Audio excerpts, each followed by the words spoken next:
Jax's revenge domain. He stood there holding a $75 bill like it was some kind of tip for good service. "This covers what you're actually worth around here," Michael Winters said with that smug grin he saved for moments when he thought nobody important was watching. The conference room went dead quiet. 20-something faces stared at their phones. A few of the older guys looked uncomfortable, but nobody said a word. "My name is Gordon Hayes. I'm 47 years old, and until that moment I thought I understood how things worked at Midwest Regional Credit Union. I was wrong about a lot of things, but mostly I was wrong about thinking competence and loyalty meant anything to people who measure success in quarterly reports and family connections." Let me back up, because this story doesn't start with that $75 bill. It starts 18 months earlier when this place was held together with duct tape, prayer, and the kind of desperate optimism that keeps small institutions alive when they probably shouldn't be. 50,000 working families across Kansas and Missouri depended on Midwest Regional for everything that mattered. Paychecks from the school district, loans for used pickup trucks, mortgages on 3-bedroom houses with decent yards, small business financing for family restaurants and auto repair shops, all of it running on computer systems that belonged in a museum next to displays about the Clinton administration. I knew this personally because my wife banked here. Her teacher's salary hit our account every other Friday, assuming the direct deposit system decided to cooperate that week. Our mortgage payment came out automatically when the system remembered to process it. Our daughter's student loan originated here after we spent 3 days trying to complete an online application that crashed twice and lost her information both times. When Dennis Murphy from Member Services called about a consulting job, I was working contract IT for agricultural equipment manufacturers. Decent money, reliable work, but nothing that made me feel like I was solving problems that mattered to real people. The manufacturing work paid the bills, but it didn't give me the same satisfaction I'd gotten from my previous career. Before I got into information technology, I spent 15 years at Johnson Manufacturing here in Kansas. Started right out of high school. Learned industrial automation systems, worked my way up to senior controls engineer. Built systems that kept production lines running 24/7. Managed safety protocols that protected workers from machinery that could kill you if you made the wrong mistake at the wrong time. Johnson was a good company for a long time. Family-owned, treated employees like neighbors instead of expenses on a spreadsheet. But when the third generation took over and decided they could save 40% on labor costs by moving production to Mexico, that was the end of that. They kept 6 engineers to maintain what remained. I wasn't one of them. The layoffs hit everyone over 40 hardest. Younger engineers were cheaper, more willing to relocate, less likely to push back on decisions that prioritized short-term savings over long-term stability. I was 44, had a mortgage and a daughter heading to college, and discovered that 15 years of industrial experience translated into exactly 0 job opportunities in a town where the biggest employer had just cut 300 positions. That's how I ended up in information technology. Same logical thinking, different tools. Instead of programmable logic controllers and servo motors, I worked with databases and network infrastructure. Instead of production lines, I optimized business processes. The fundamentals were identical. Understand the system. Identify the weak points, engineer solutions that work reliably under stress. The IT consulting work was fine, but it lacked the personal connection I'd had with manufacturing. When you're designing control systems for factory equipment, you know the people who depend on your work. You see them every day, eat lunch with them, understand what happens when something goes wrong. With IT consulting, you fixed problems for companies where you never met the end users and rarely understood the real-world impact of system failures. So when Dennis called about Midwest Regional Credit Union, I was interested enough to drive over and take a look. The interview was in Michael Winters' office, a back room that smelled like burnt coffee and copied toner, with industrial carpet that had seen better decades. Michael sat across from me with a folder full of incident reports thick enough to use as a doorstop. System failures, member complaints, regulatory violations, compliance warnings, problems stacking up like unpaid bills on a kitchen counter. "We need someone who understands both sides," he said, flipping through pages that documented months of technical disasters. Banking regulations and technology infrastructure. Someone who knows what real work looks like, Not just theory from some college textbook. That last part got my attention. Michael had done his homework, knew about my manufacturing background, understood that I'd worked with systems where downtime meant real people lost real money. The board's getting nervous, he continued, pushing the folder across the desk so I could see the scope of the problems. We've got federal regulators asking questions about our system stability, members threatening to move their accounts to the big banks in Kansas City. If we can't fix this mess in the next 6 months, we might be looking at a forced merger with some corporate outfit that'll close half our branches and lay off most of our staff. I spent the rest of that afternoon walking through their server room with Paul Rodriguez, the senior developer who'd been keeping things running through pure determination and energy drinks. The infrastructure was exactly what I'd expected. Ancient servers humming in racks that hadn't been updated since Y2K preparations, network cables running along the ceiling like an afterthought, and core banking software that was basically a collection of patches built on top of other patches. How long has it been like this? I asked, looking at monitoring systems that showed more red alerts than green status indicators. Paul laughed, but it wasn't a happy sound. About 10 years, maybe longer. Every time something breaks, we fix it just enough to keep running. Nobody wants to approve the budget for a real overhaul, so we keep adding bandages to bandages. It's like trying to fix a cracked foundation by hanging new wallpaper. I took the job that same week, not just because the money was fair, though it was, and not because I needed the work, though steady income never hurts when you've got a college-bound daughter. I took it because 50,000 people were depending on systems that could fail catastrophically at any moment, and nobody seemed to understand just how close to disaster they really were. My first month was pure crisis management, system crashes at 2 a.m. that required 4 hours of manual database reconstruction, network outages that left branches unable to process transactions for entire afternoons, security vulnerabilities that kept me awake thinking about what would happen if someone with criminal intentions discovered them before I could patch them. But the worst part wasn't the technical problems. The worst part was watching how these failures affected real people. Mrs. Patterson from the school district trying to deposit her paycheck on Friday afternoon and discovering the system was down for routine maintenance that nobody had scheduled. Tom Rodriguez applying for a car loan to replace his broken-down pickup truck, having to come back 3 times because the application system kept losing his information. These weren't abstract technical challenges. These were neighbors, community members, people who chose this credit union over the big corporate banks because they wanted to deal with an institution that understood their lives and priorities. Every system failure was a betrayal of that trust. I didn't approach the problems like a typical IT consultant who comes in, fixes the immediate crisis, and moves on to the next client. I approached them like an engineer who understood that reliability isn't a luxury feature, it's the foundation that everything else depends on. Starting with the core banking system, I began mapping every integration point, every data flow, every potential failure mode. The network infrastructure that connected 12 branch locations, the backup systems that were supposed to protect against data loss but hadn't been tested in 3 years, the compliance reporting tools that generated regulatory filings through a process that involved printing reports, manually correcting them with red ink, and retyping the corrections into spreadsheets. Paul Rodriguez became my closest collaborator during those first few months. He'd been fighting these battles alone for years, maintaining systems that should have been replaced before he started working there. What impressed me about Paul wasn't just his technical knowledge, it was his understanding of how every piece of the operation connected to the members' lives. See this error log, he showed me one evening, pointing to a screen full of failed transaction attempts. Every one of these represents someone who couldn't access their account when they needed it. Maybe they were trying to check their balance before buying groceries. Maybe they needed to transfer money for their kid's school lunch account. We're not just fixing code errors, we're fixing people's daily frustrations.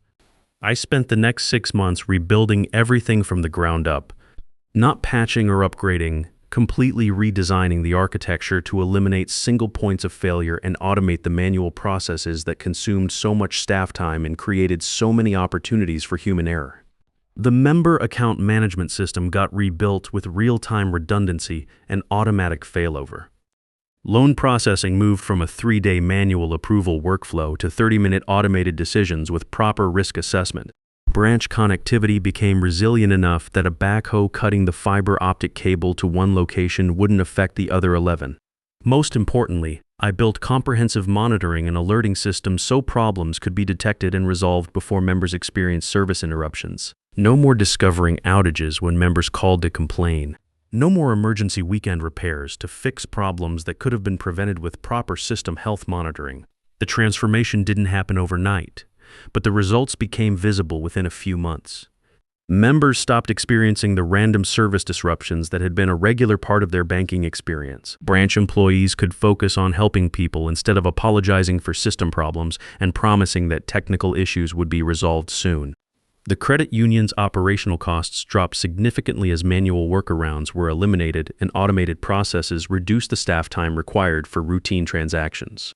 Error rates in regulatory reporting fell to nearly zero. Member satisfaction scores improved across every category they tracked. By month 12, the transformation was complete enough that Michael Winters started getting recognition from the State Credit Union Association for innovative operational excellence. The federal compliance examination that everyone had been dreading came back with commendation for system stability and risk management.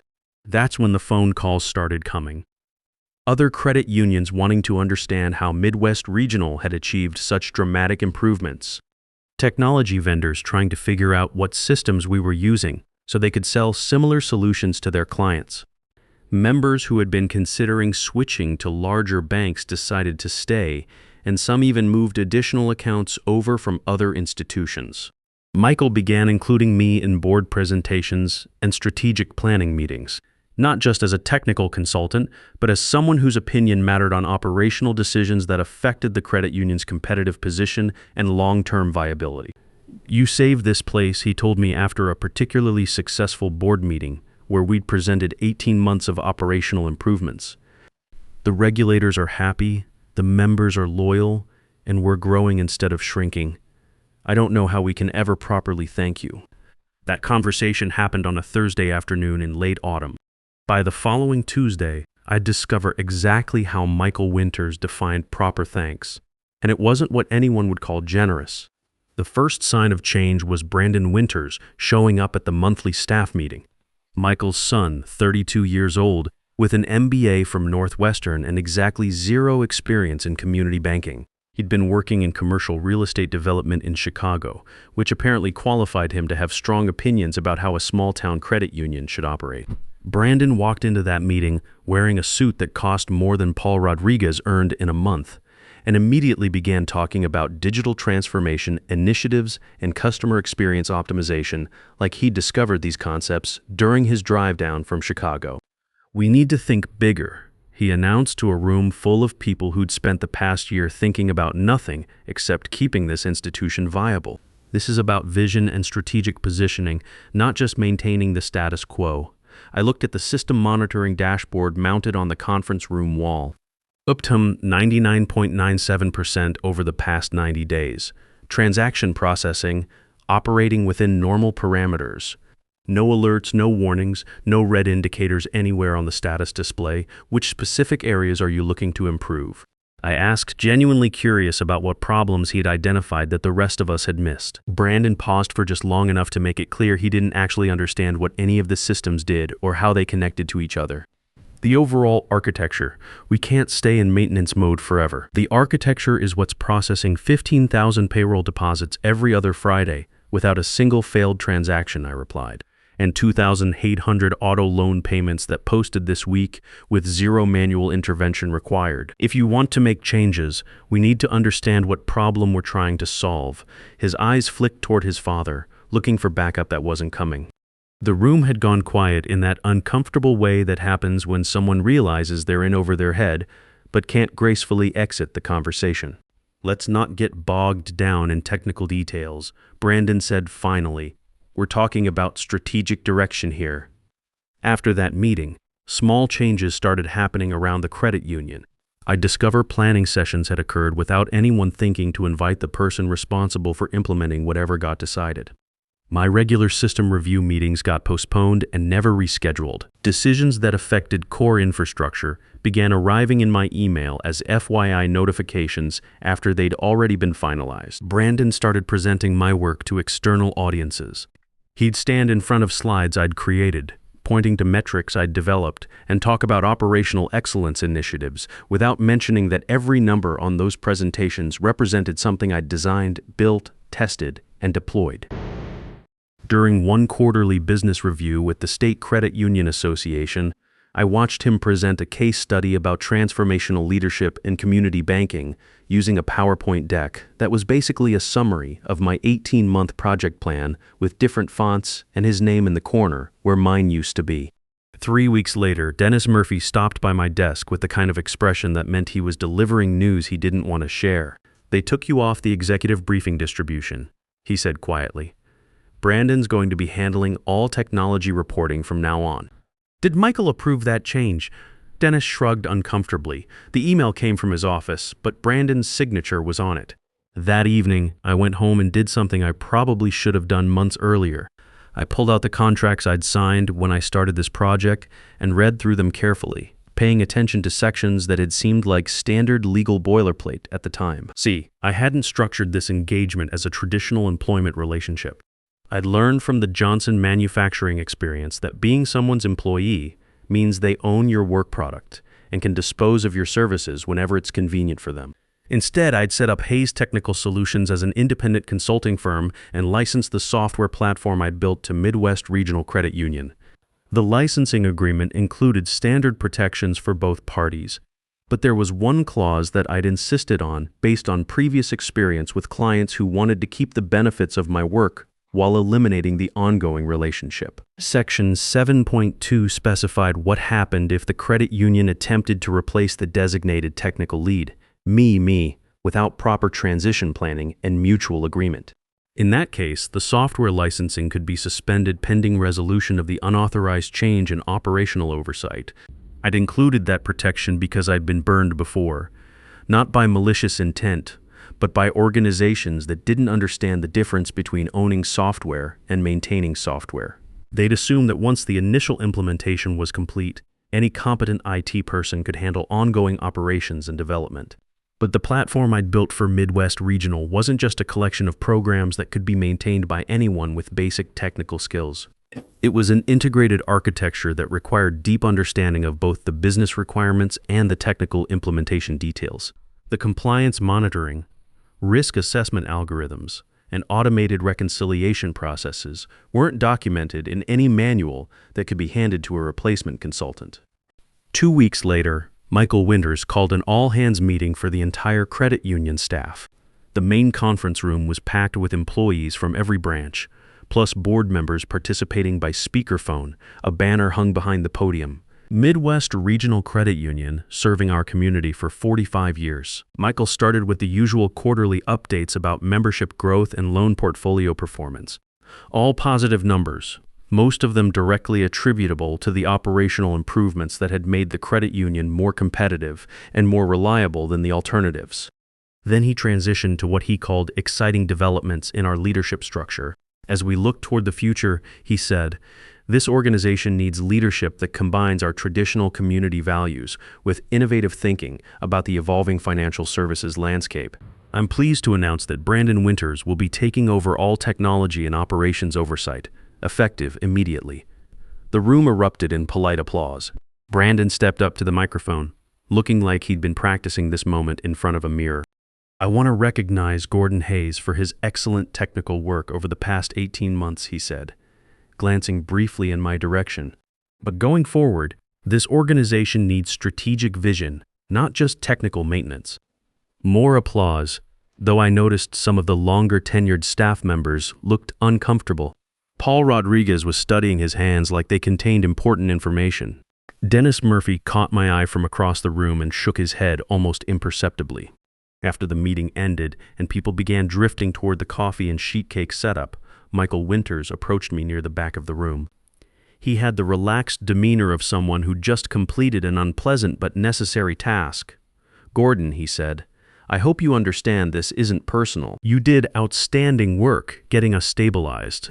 But Brandon brings something different to the table: vision, leadership skills, the kind of strategic thinking that takes an organization to the next level. I nodded slowly, processing what I was hearing and what happens to the technical work. The system maintenance, ongoing development, compliance monitoring, we'll figure it out as we go, he said with a dismissive wave. Brandon's got some ideas about outsourcing arrangements that might make more sense financially, probably more cost-effective than maintaining an expensive consulting relationship long-term. That's when he reached into his jacket pocket and pulled out his wallet. He thumbed through several bills and selected one, sliding it across the table between us without ceremony. A $75 bill, crisp, uncreased, worth less than what his son probably spent on lunch that afternoon. "This covers what you're actually worth around here," he said, tapping the bill with one finger. "You should take it and be grateful we're not asking for reimbursement on some of those consulting fees that probably exceeded the actual value delivered." I stared at that $75 bill for a long moment, processing what had just happened. Less than what I spent filling up my truck. Less than what Brandon probably paid for the tie he was wearing.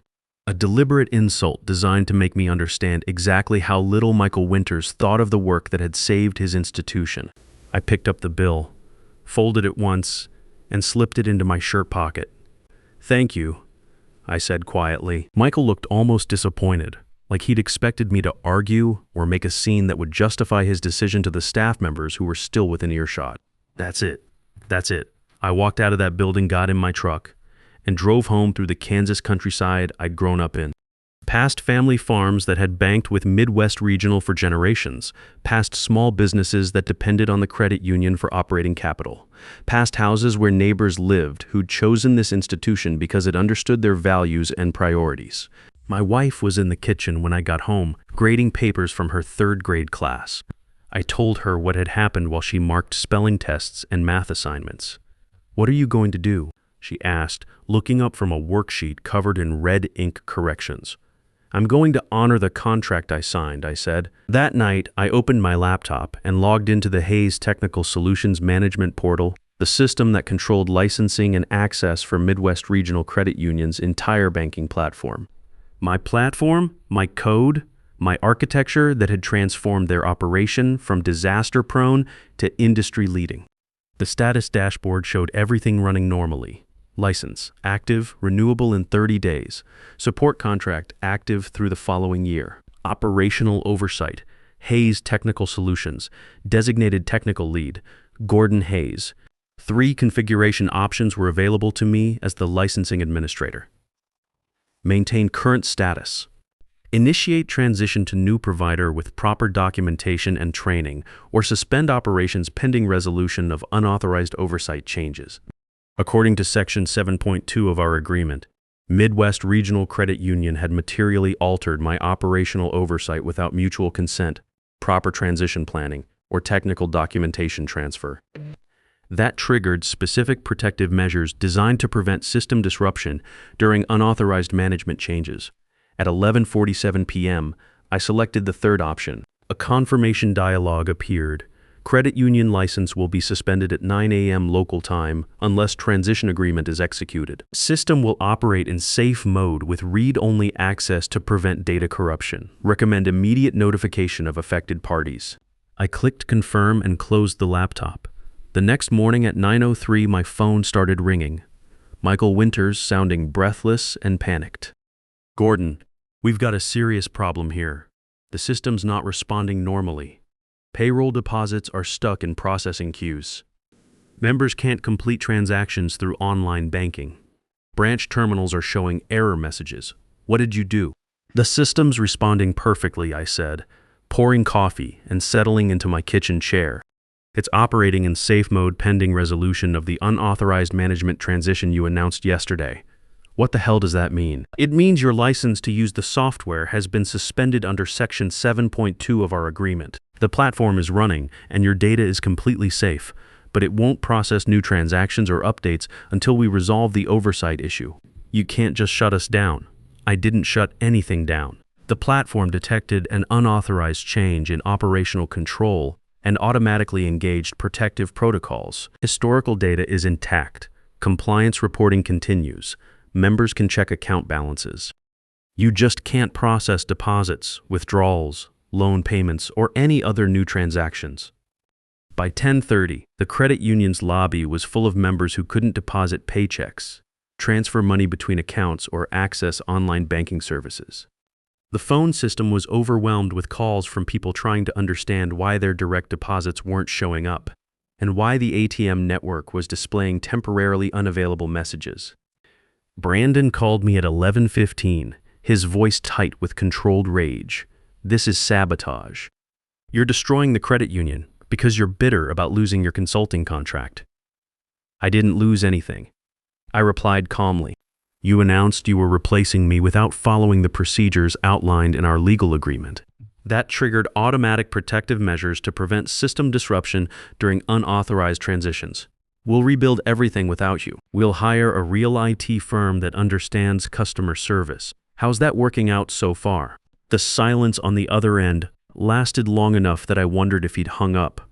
By noon, my phone was ringing constantly with calls from credit union members. Word travels fast in small communities, and people had figured out that I was the technical architect behind the systems they depended on. "Gordon," said Mrs. Patterson from the school district, "if you're not running the computer systems anymore, we want to move our payroll processing somewhere else. The teachers can't afford to have their paychecks delayed because of management politics." Similar calls came from small business owners, retirees, young families with mortgages, all variations of the same message. "If Gordon Hayes isn't managing the technology, we don't trust this institution with our money." At 2:30 p.m., Michael Winters called back. His voice had lost the angry edge and taken on a more practical tone. "We need to meet and discuss this situation. I'm not your employee anymore," I said. "If you want to meet, we'll need to schedule a business consultation. My standard rate is $200 per hour with a 4-hour minimum. Fine, this afternoon. Conference room B at 4. When I walked into that conference room at exactly 400, Michael was there with Brandon, 2 board members I recognized, and a speakerphone connecting to others. They looked like people who'd spent 6 hours watching their world fall apart one phone call at a time. I placed the $75 bill in the center of the conference table. The same bill, still folded the same way. "You remember this?" I asked. Brandon leaned forward aggressively. "What do you want? Money? An apology?" "Some kind of public recognition. I want you to understand what you actually bought with this money," I said, tapping the bill with one finger. "You thought you were buying my silence, my acceptance of being discarded after I'd served my purpose, my willingness to disappear quietly while someone else took credit for work they'd never understand." Patricia Williams, the board member participating by phone, spoke for the first time. "Mr. Hayes, what will it take to resolve this situation and get our systems operational again? That depends entirely on what you're trying to accomplish," I said. "If you want the systems running normally, I can have everything operational within an hour of signing proper agreements. If you want to replace me with Brandon and proceed with outsourcing plans, you're welcome to try. You'll just be doing it without the platform I built, and your members will be banking somewhere else while you figure out alternatives." Michael rubbed his forehead like he was developing a headache. "What kind of agreements? The kind that acknowledges reality instead of pretending it doesn't exist." Hayes Technical Solutions retains full operational control over all core technology systems. Any changes to technical leadership require my written consent and proper transition planning, not just announcements at staff meetings. And we structure this as a long-term partnership with appropriate compensation, not a month-to-month arrangement that can be terminated whenever someone decides the IT budget looks too expensive. Brandon's jaw tightened visibly. "You want to run the credit union? I want to run the computer systems that keep this credit union functioning," I replied. "You can have every other responsibility you think you're qualified for. Marketing, member relations, community outreach, strategic planning, have at it. Just stay away from technology infrastructure unless you're prepared to learn how it actually works." Patricia Williams spoke again, and compensation terms. "Market rate for an exclusive technology partnership with an organization this size, plus equity participation, since we're talking about long-term strategic alignment, and a formal acknowledgement that the operational improvements over the past 18 months resulted from technical expertise, not management vision." The room went quiet. Finally, Michael sighed deeply. "How long would it take to restore normal operations?" 30 minutes after I see signed agreements, they signed within 2 hours. New 5-year exclusive licensing and support contract with Hayes Technical Solutions. Full operational control over technology infrastructure remained with me. Brandon got reassigned to community development, which was a diplomatic way of saying he could organize the annual golf tournament and stay out of the server room. The systems were fully operational by 6:45 p.m. Members could access accounts normally. Payroll deposits processed without delays, and life returned to normal for 50,000 families who just wanted their financial institution to work reliably. 3 months later, Brandon quietly left for what he called a strategic opportunity in Kansas City. 6 months after that, membership had grown by 8,000 new accounts, mostly from people who'd heard that Midwest Regional had the most reliable banking technology in the region. I still have that $75 bill framed above my desk, not as a trophy, but as a reminder that respect isn't given, it's earned through competence and maintained through proper boundaries. That technical expertise isn't just support work, it's the foundation everything else depends on. And that when someone tries to put a price tag on your value, you don't have to accept their arithmetic. The credit union's thriving, by the way. We've expanded into 3 new counties, launched online services that compete successfully against the big banks, and maintained 99.98% system uptime for the past year. Turns out when your technology actually works, word gets around quickly. My wife still gets her teacher's salary deposited reliably every other Friday. My daughter got an excellent rate on her post-graduation car loan, and when my neighbors need banking services, they know they're dealing with systems built by someone who lives in the same community and understands that technology isn't just code, it's trust made digital. That's worth considerably more than $75.